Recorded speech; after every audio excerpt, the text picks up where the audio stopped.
Hello students, बच्चों ये हमारी वर्कशीट नंबर 39 है। 9th क्लास के स्टूडेंट्स के लिए है। सोशल साइंस की हमारी वर्कशीट है और सोशल साइंस में हमारी जो बुक ली गई है, यहाँ पर ज्योग्राफी की बुक ली गई है, भूगोल की। और यहाँ पर जो हमारा अध्याय लिया गया है वो 5वां अध्याय है, प्राकृतिक वनस्पति तथा वन्य प्राणी कि जो नेचुरल वे में जो पेड़ उगते हैं और जो वनों में जो प्राणी जीव जंतु पाए जाते हैं उनके बारे में हम अध्ययन करेंगे। और हमारी वर्कशीट की जो डेट है बेटा वो 3 अक्टूबर है। यहाँ पर स्टूडेंट्स को अपना नाम लिखना है, यहाँ आपको अपने क्लास टीचर का नाम लिखना है। तो चलिए शुरू करते हैं अपनी आज की वर्कशीट। भारत में प्राय औषधि के लिए प्रयोग होने वाले कुछ पादप हैं कि जो हमारा भारत देश है यहाँ पर क्या है, दवाइयों के लिए ऐसे पौधे हैं जिनका प्रयोग किया जाता है। और उन पौधों में किस किस का नाम है?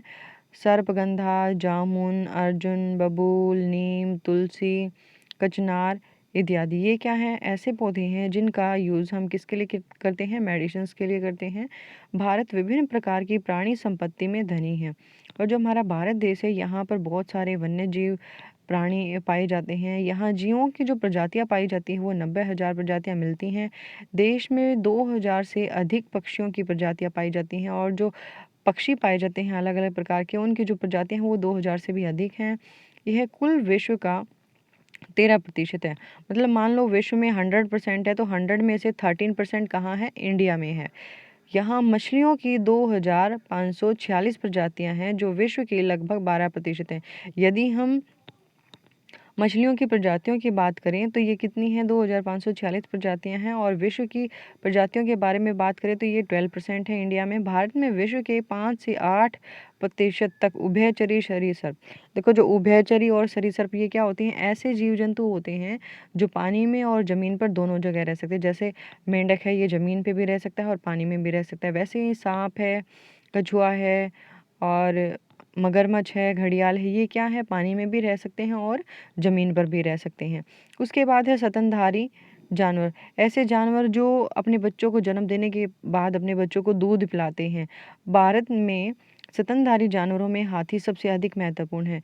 जो अपने बच्चों को दूध पिलाने वाले जो जानवर हैं उनमें हाथी को सबसे महत्वपूर्ण माना गया है। यह कहाँ कहाँ पाया जाता है? असम में, कर्नाटक में, केरल के उष्ण तथा आर्द्र वनों में पाया जाता है।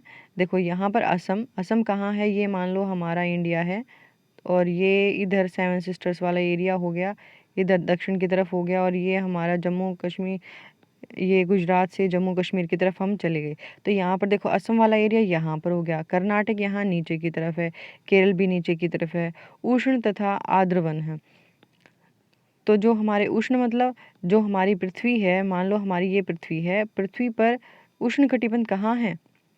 ये 0 डिग्री हो गया, 23.5 डिग्री इधर और 23.5 डिग्री साउथ की तरफ। ये जो बीच वाला एरिया है ये हमारा क्या है? उष्ण कटिबंध में आता है। तो इसने बोला है कि केरल के उष्ण तथा आर्द्र वनों में पाया जाता है। जो भारत का जो आधा भाग है वो उष्ण कटिबंध में और आधा भाग किस में है? शीतोष्ण कटिबंध में है। तो केरल कहाँ आएगा? उष्ण कटिबंध में आएगा। तो यहाँ के जो आर्द्र वन हैं जिनमें नमी की मात्रा होती है उन वनों में हाथी पाए जाते हैं। भारत जीव सुरक्षा अधिनियम सन 1972 में लागू किया गया था। भारत के अंदर जो जीवों की सुरक्षा के लिए कानून बनाया गया था, ये कब लागू किया गया था? 1972 में लागू किया गया था। भारत विश्व का अकेला ऐसा देश है जहाँ शेर तथा बाघ दोनों पाए जाते हैं। मतलब बहुत सारे देश ऐसे हैं जहाँ पर सिर्फ शेर पाए जाते हैं और कुछ देश ऐसे हैं जहाँ पर सिर्फ टाइगर्स पाए जाते हैं, ओनली बाघ पाए जाते हैं। लेकिन भारत क्या है? एक ऐसा देश है जहाँ पर ये दोनों पाए जाते हैं। भारतीय शेरों का प्राकृतिक वासस्थल गुजरात में गिर जंगल है। हमारे यहाँ पर जो शेर पाए जाते हैं उनका जो प्राकृतिक स्थल माना गया है वो क्या है? गुजरात में जो गिर जंगल है वहाँ पर पाया गया है। क्योंकि भारत जो जुड़ा हुआ था, पहले अफ्रीका से जुड़ा हुआ था, तो भारत में जो शेर पाए जाते हैं वो बिल्कुल हूबहू किसकी तरह दिखाई देते हैं? जो अफ्रीका में जो शेर पाए जाते हैं उनकी तरह बिल्कुल सेम दिखाई देते हैं। क्योंकि हमारी जो पृथ्वी थी वो पहले बिल्कुल क्या थी? जो ये आज हमारे महाद्वीप अलग अलग हो रखे हैं, ये क्या थे? आपस में जुड़े हुए थे।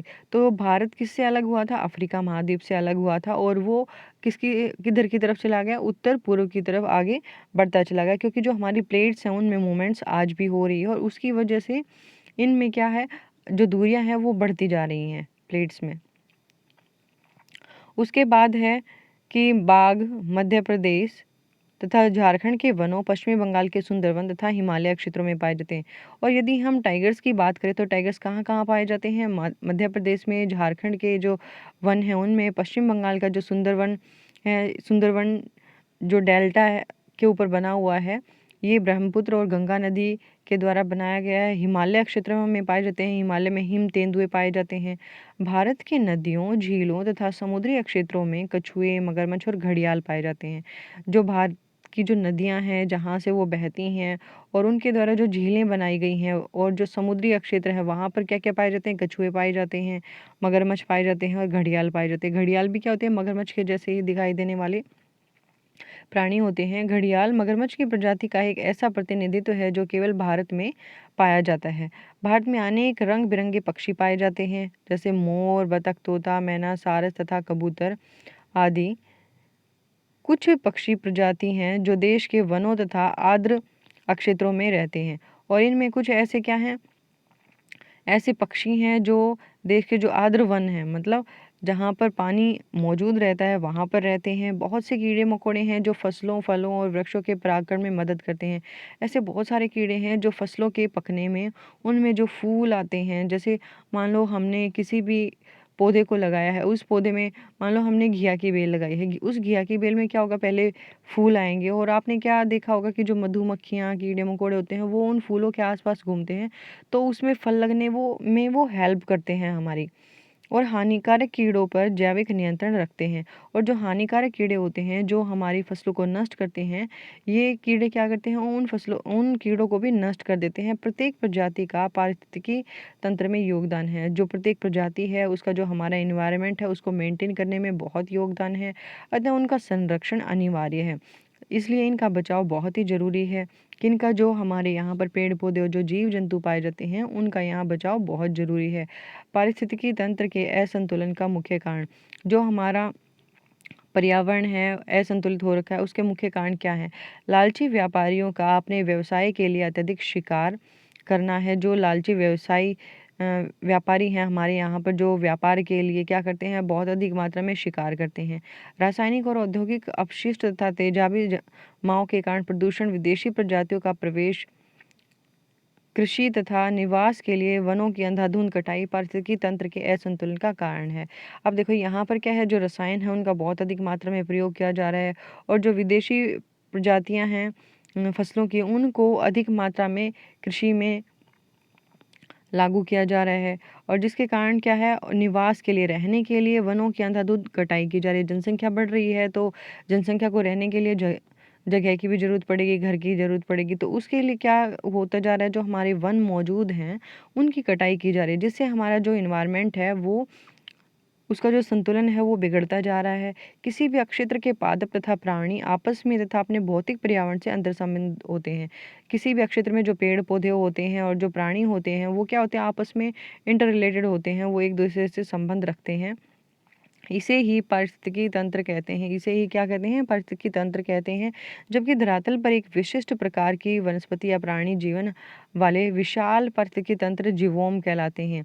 जो हमारा धरातल है उस पर एक विशिष्ट प्रकार की जो वनस्पति पाई जाती है और जो प्राणी वहाँ पर मौजूद हैं वो क्या है, वो सारे एक बड़े से पारिस्थितिकी तंत्र का निर्माण करते हैं, जिसको हम क्या बोलते हैं, जीवोम कहते हैं। भारत देश में पादप और जीव संपत्ति की सुरक्षा के लिए सरकार ने कई कदम उठाए हैं।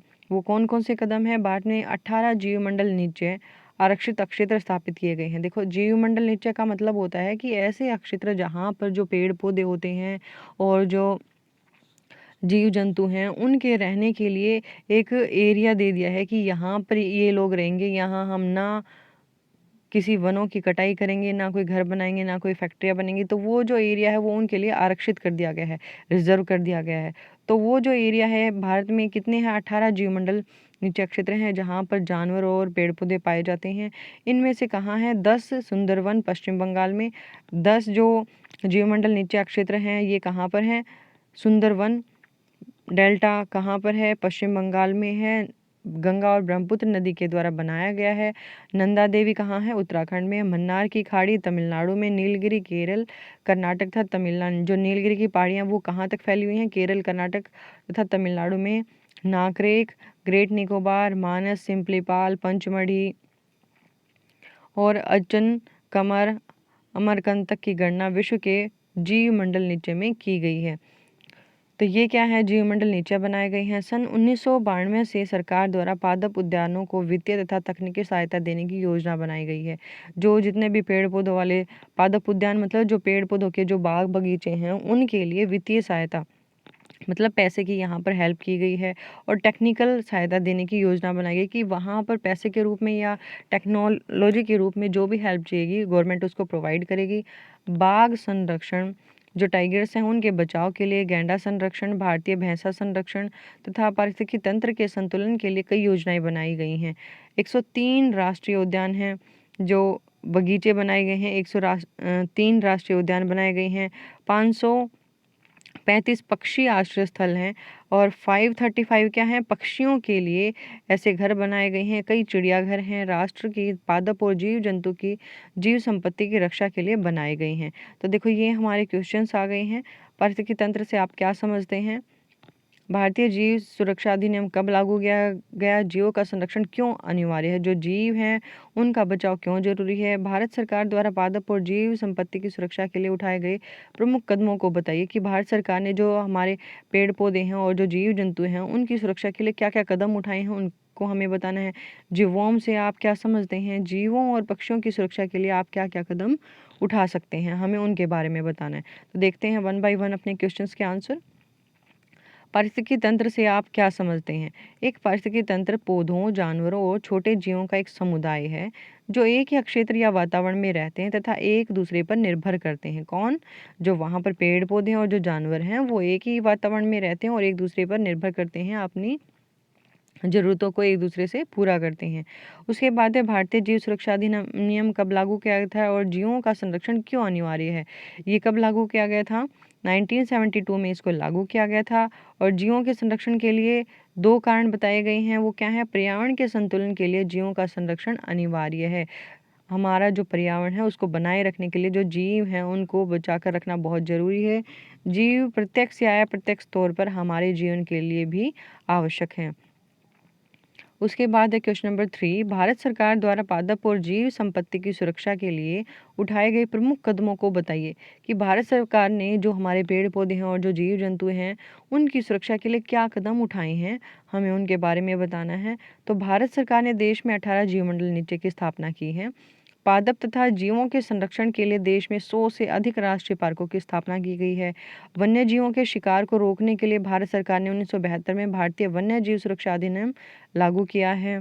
उसके बाद पॉइंट नंबर 4 है, विशेष कार्यक्रम भी चलाए गए हैं जैसे प्रोजेक्ट टाइगर, जहाँ पर टाइगर के बचाव के लिए प्रोजेक्ट हाथी और प्रोजेक्ट मगरमच्छ, ये क्या है, इन्होंने प्रोजेक्ट बनाए गए हैं ताकि हम इनको संरक्षित करके रख सकें।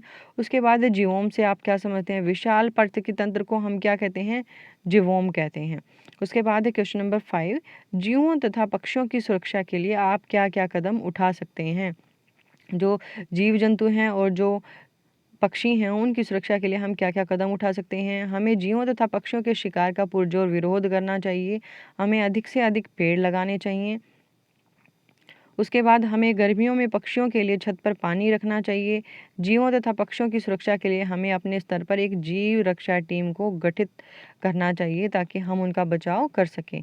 तो बच्चों ये थी हमारी आज की वर्कशीट। उम्मीद है आपको अच्छे से समझ में आई होगी। यदि फिर भी आपको कोई डाउट होता है तो आप कमेंट करके मुझसे पूछ सकते हैं और यदि मेरे व्हाट्सएप ग्रुप से जुड़े हुए हैं तो वहाँ आप मुझसे पूछ सकते हैं। फर्स्ट टाइम आप चैनल पे हैं तो चैनल को सब्सक्राइब कर लें ताकि आपको नेक्स्ट वीडियो का नोटिफिकेशन मिल जाए।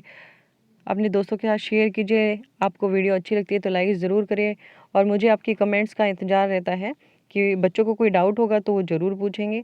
Thanks for watching video. Have a nice day.